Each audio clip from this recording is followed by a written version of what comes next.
Stephanie, with 2026 approaching and the One Big Beautiful Bill Act in play, what's top of mind for donors right now? One of the big things is, do they accelerate their giving to 2025? To avoid the haircut, there's the 0.5% floor next year. There's the ceiling for those in the 37% tax bracket. That is key. Second, for those who do not itemize, is do they take advantage of the above the line deduction this year? And I would say third, is their giving making a difference? I think that's collectively over the last few years been a big question for a lot of givers. How big of an impact has the One Big Beautiful Bill Act made on the philanthropy sector?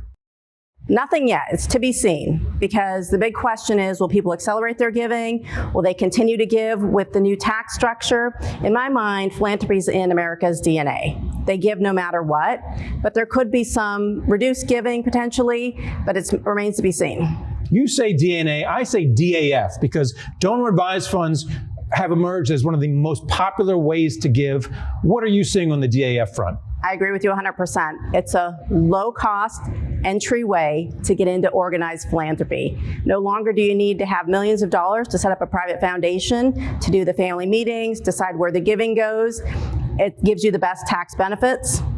Easy. From your perch over at Wells Fargo, how do you see philanthropy strengthening the investor or the client advisor bond?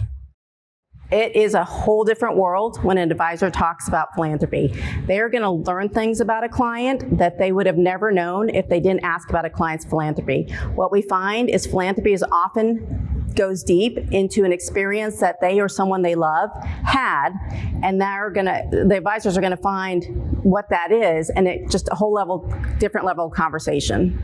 And then how do you bring in other generations to it? Because when someone's talking about philanthropy, a lot of times it's part of a family estate plan, and if there's a particular cause, they want to get their kids into it, maybe even their grandkids. Yes. Don't wait until you think the kids are old enough. We find that often, that they wait and then the kids are off doing their own things, or the grandkids. Have open communication and be willing to see the multi-generational differences and have the conversations. If possible, bring in a consultant who has experience with multi-generational conversations. We find that when clients drill down to their values, they see the family more alike than different. And then finally, how do you see philanthropy, the act of giving, evolving over the next 1 year, 5 year, 10-year period with regard to tax considerations and demography? How's this all going to unfold? What we're seeing is philanthropy is being redefined. No longer it's those super large gifts, while they're still important. It's looking at other aspects in way people give. Particularly for our younger generations, they engage in a lot of volunteering.